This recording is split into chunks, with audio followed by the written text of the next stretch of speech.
तो मैं आज आप लोगों को बताऊंगा कि जो लिपिजेट टैबलेट है इसको प्रेगनेंसी के दौरान और ब्रेस्ट फीडिंग मदर जो है वो इसको यूज़ कर सकती है नहीं। क्या ये प्रेग्नेंट वुमेन और जो यानी हामला औरतें और जो बच्चों को दूध पिलाने वाली माएँ हैं उनके लिए ये सेफ़ है या नहीं, तो ये आज मैं डिस्कस करूँगा। मैं हूँ आपका अपना फार्मासिस्ट डॉक्टर अब्दुल राफे। मैं डॉक्टर ऑफ फार्मेसी हूँ, यानी मेरी जो स्पेशलिटी है वो फार्मेसी है। मैं माहिर अद्वियात हूँ और आप देख रहे हैं राफे हेल्थ केयर चैनल। तो चलिए लेट्स स्टार्ट।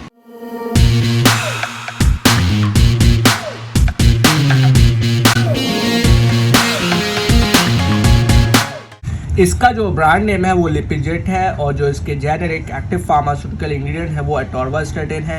ये 10 mg की टैबलेट है और जो इसके मैन्युफैक्चरर है वो गेट्स फार्मा है। ये जो है एक लिपिड रेगुलेटिंग एजेंट है।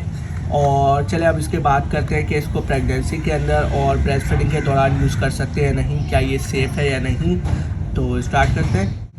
ये जो लिपिजेट टैबलेट जिसके अंदर एटोर्वास्टेटिन है, इसको प्रेगनेंसी के अंदर नहीं यूज़ कर सकते। ये स्ट्रिक्टली जो है वो मना है, क्योंकि ड्यूरिंग दी प्रेगनेंसी जो फीटस होता है, जो बच्चा होता है, उसको बहुत ज़्यादा कोलेस्ट्रॉल की ज़रूरत होती है। कोलेस्ट्रॉल सिंथेसिस हो रही होती है बॉडी की ग्रोथ के अंदर।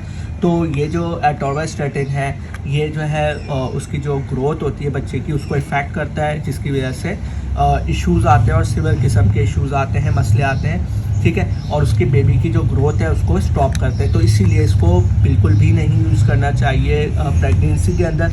इवन प्रेगनेंसी से पहले भी कि अगर आप कंसीव करना चाह रही हैं या आप जो है आगे प्रेगनेंसी के लिए अपने आप को प्रिपेयर कर रही हैं, तो उसमें भी आपने नहीं यूज़ करना, ठीक है। यानी प्रेगनेंसी से पहले भी नहीं, ठीक है। तो यानी अगर प्रेगनेंसी आप आगे आपको फ्यूचर में है तो आप नहीं यूज़ करें इसको, ठीक है। और ड्यूरिंग प्रेगनेंसी तो स्ट्रिक्टली मना ही मना है, ठीक है। इसके अलावा अदर दूसरी मेडिसिन्स भी हैं जो आप यूज़ कर सकते हैं। लेकिन अगर जैसे अभी हम लिपिजेट की बात करें कि whether we should use it और not, so it is not recommended, okay.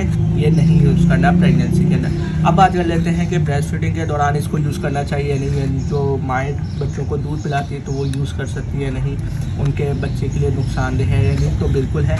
Breast feeding के दौरान भी इसको नहीं यूज़ करना, क्योंकि ये जो है ब्रेस्ट मिल्क से पास होके फीटस को, बच्चे को इफ़ेक्ट करता है और उसकी भी जो कोलेस्ट्रॉल सिंथेसिस है और जो उसकी ओवरऑल ग्रोथ है और उसकी जो ओवरऑल बॉडी की जो केमिस्ट्री है उसको इफ़ेक्ट करती है दवाई, ठीक है। तो इसको नहीं यूज़ करना, यानी प्रेगनेंसी और ब्रेस्ट फीडिंग के दौरान दोनों में ये नॉट रिकमेंडेड है, इसको नहीं यूज़ करना चाहिए, ठीक है। बल्कि यूज़ ना करना चाहिए, बल्कि यूज़ नहीं करें, ठीक है।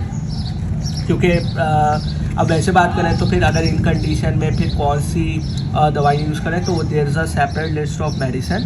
प्रेगनेंसी के लिए टोटली सेपरेट लिस्ट होती है, उसके लिए आप अपने फिजिशियन और फार्मासिस्ट से कंसल्ट करते हैं, तो वो आपको एक लिस्ट दे देते हैं कि ये दिस इज़ द लिस्ट और इन चीज़ों के लिए आप ये वाली दवाइयाँ यूज़ कर सकते हैं। फॉर एग्जाम्पल अगर वॉमिटिंग आ रही है तो इसके लिए आप ये यूज़ कर सकते हैं। पेन किलर, पेन हुआ तो आप इसमें ड्यूरिंग प्रेगनेंसी आप ये पेन किलर यूज़ कर सकते हैं जो आपको सूट करे, ठीक है।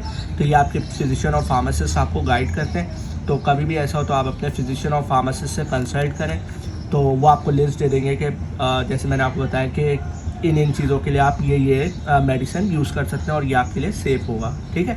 तो मैं उम्मीद करता हूँ कि आपको इस वीडियो से फ़ायदा हुआ होगा। मेरे चैनल को लाजमन सब्सक्राइब कर दीजिएगा, क्योंकि मैं ऐसी इन्फॉर्मेटिव वीडियोस बनाता रहता हूँ। तो जल्दी से जाइए और मेरे चैनल को सब्सक्राइब करिए। अगर आपको इस मेडिसिन से रिलेटेड या किसी भी मेडिसिन से रिलेटेड आपको कोई क्वेश्चन हो, कोई सवाल करना हो, तो आप कमेंट सेक्शन में लिख सकते हैं, मैं आपको इंशाल्लाह रिप्लाई भी कर दूँगा। और अपने फार्मासिस्ट डॉक्टर अब्दुल राफी को इजाज़त दीजिए। अल्लाह हाफिज़, टेक केयर एंड पाकिस्तान जिंदाबाद।